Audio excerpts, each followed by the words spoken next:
The desert stretched endlessly before me as I sped down the lonesome highway, the sun dipping below the horizon and casting long shadows across the barren landscape.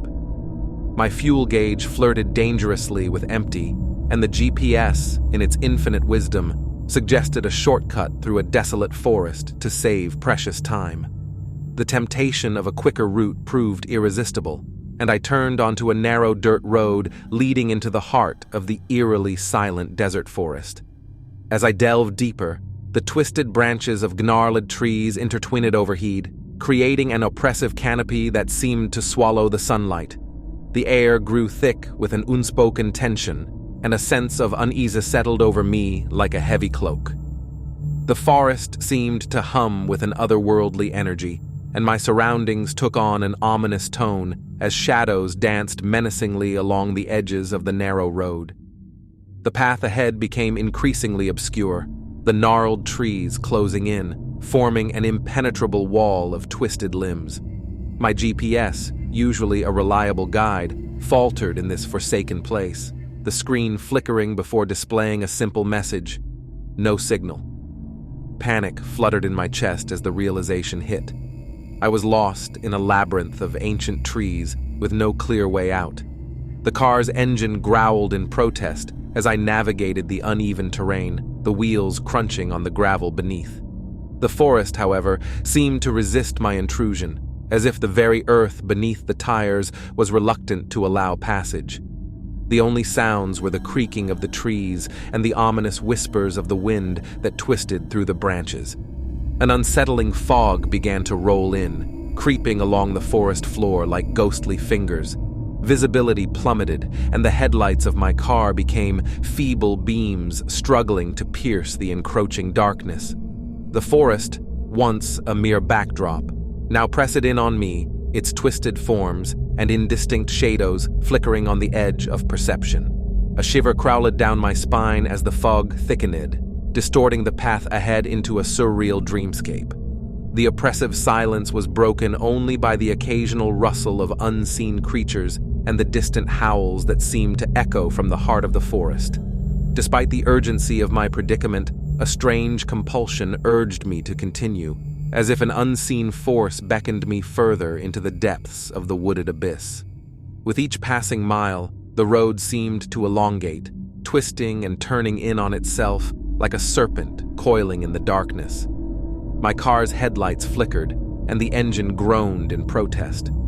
I couldn't shake the feeling that the forest itself was a malevolent entity, toying with me, leading me deeper into its enigmatic heart. A sudden and complete stillness settled over the forest, the fog dissipating like a ghostly apparition. The trees stood like sentinels in the moonlight, casting long, eerie shadows that stretched across the road.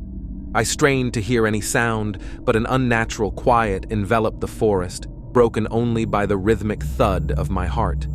Without warning, the car's engine coughed and died, plunging me into absolute darkness. I fumbled for my phone, praying for its weak glow to guide me.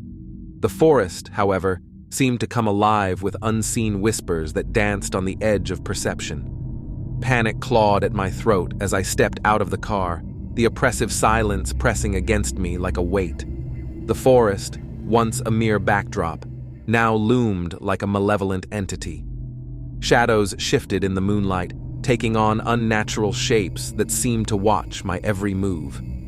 I hesitated, torn between the instinct to flee and the eerie curiosity that beckoned me to explore this desolate realm. With trepidation, I ventured into the heart of the forest on foot, the twisted trees closing in around me like spectral apparitions. The air was thick with an otherworldly chill, and the ground beneath my feet felt uneven, as if I walked on the threshold of a realm beyond understanding. Unseen eyes seemed to follow my every step, and the silence was broken only by the distant rustling of unseen creatures. As I stumbled deeper into the forest, a soft glow flickered in the distance, drawing me toward its ethereal light. The twisted trees gave way to a clearing, revealing an ancient, dilapidated mansion bathed in an otherworldly glow. The windows seemed to shimmer with a spectral radiance, and the door creaked open as if inviting me inside. Against my better judgment, I stepped into the mansion, the air heavy with the scent of decay. The flickering light revealed faded wallpaper peeling from the walls and furniture draped in dusty sheets. As I explored the desolate mansion, a distant sound echoed through the halls, a mournful melody that seemed to seep from the very walls. Following the haunting music, I climbed a creaking staircase to the upper floor. The melody led me to a door, slightly ajar, and as I pushed it open, the room beyond seemed to defy the laws of reality. The walls were adorned with spectral images, fleeting glimpses of a bygone era captured in faded photographs. In the center of the room stood a grand piano, its keys played by unseen hands. The melody grew louder, resonating with an eerie beauty that sent shivers down my spine. The air was charged with a palpable energy, and the room seemed to pulse with an otherworldly power. As I stood there, entranced by the haunting melody, the atmosphere shifted. The room darkened, and the once familiar images on the walls contorted into grotesque shapes. The piano played on, its notes now discordant and haunting. The air became heavy with an oppressive force, and the room seemed to warp and twist. Suddenly, the melody stopped, and the room plunged into darkness. Whispers surrounded me, unintelligible voices that seemed to echo from the very fabric of the mansion. I felt a chilling presence in the room, a malevolent force that sought to ensnare my very soul.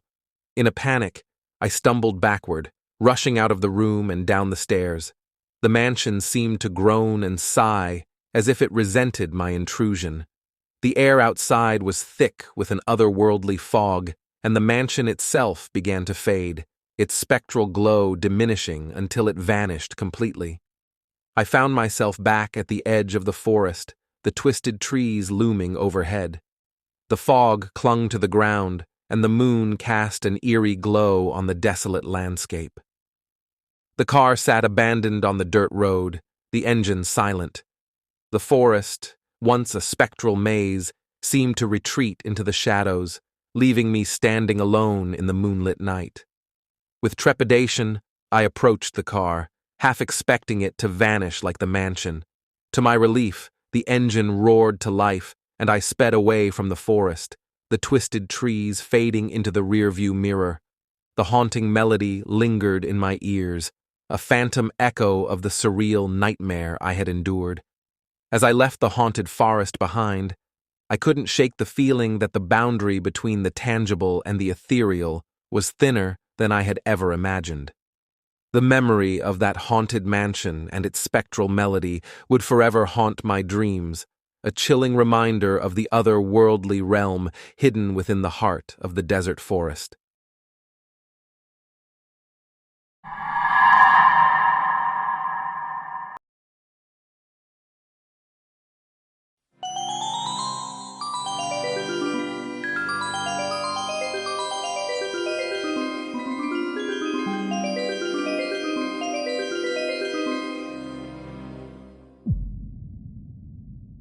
The road stretched ahead, an endless ribbon of asphalt cutting through the desolate landscape.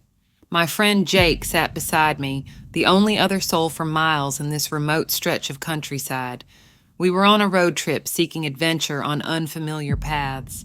Little did we know that the journey would descend into a nightmare. The sun dipped below the horizon, casting long shadows on the deserted road. I glanced at the fuel gauge, and a hint of worry gnawed at me. The needle hovered dangerously close to empty, and the nearest gas station was a distant memory. "We should have fueled up when we had the chance," I muttered, my eyes scanning the barren surroundings.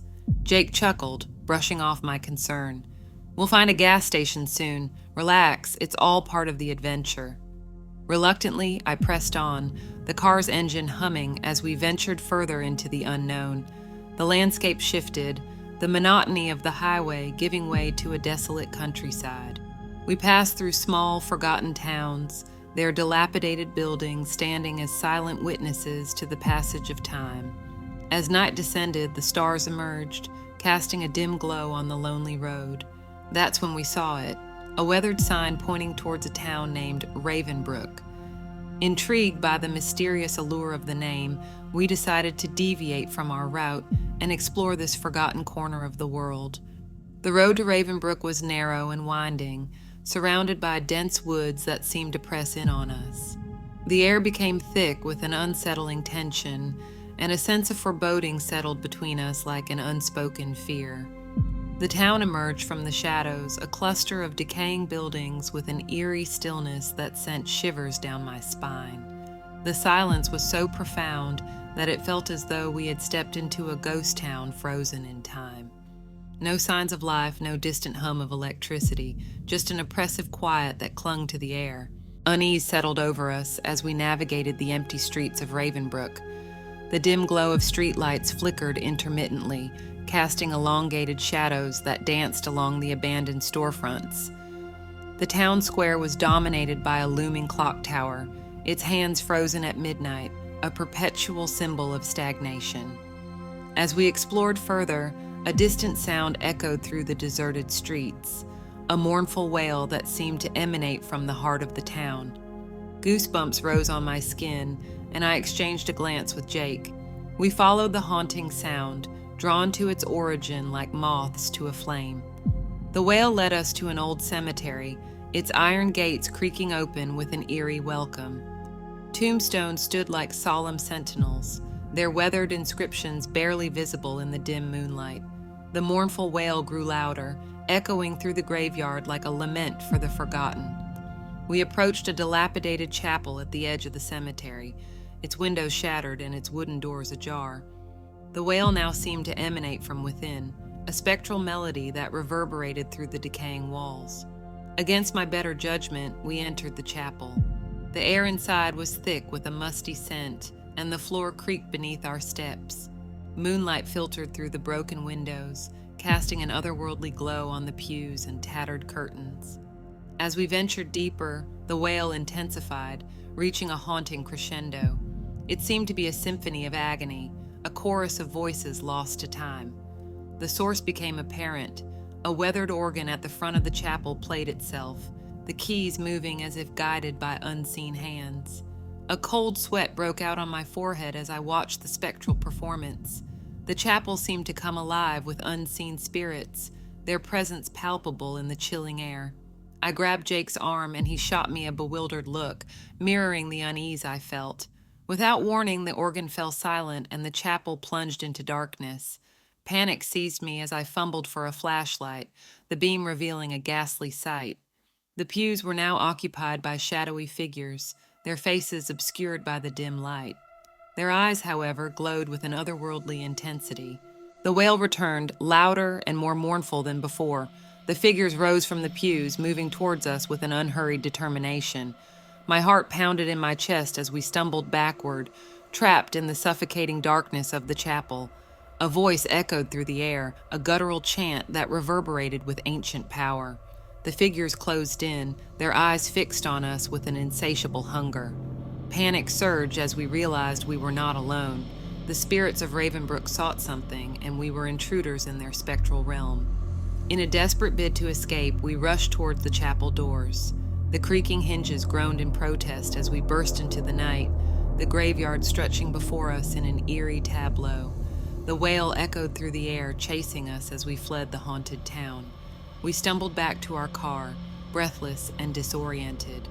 The moon cast an ethereal glow on the deserted streets of Ravenbrook, the spectral figures watching us from the shadows. Without a second thought, we sped away from the ghostly town, the haunting wail fading into the distance. As we left Ravenbrook behind, the air in the car felt heavy with the weight of the otherworldly encounter. Jake and I exchanged nervous glances, the memory of the spectral figures etched into our minds. The road stretched ahead, winding through the desolate countryside, and the only sounds were the hum of the engine and the haunting echoes of Ravenbrook, a town frozen in time, haunted by the spirits that refused to rest.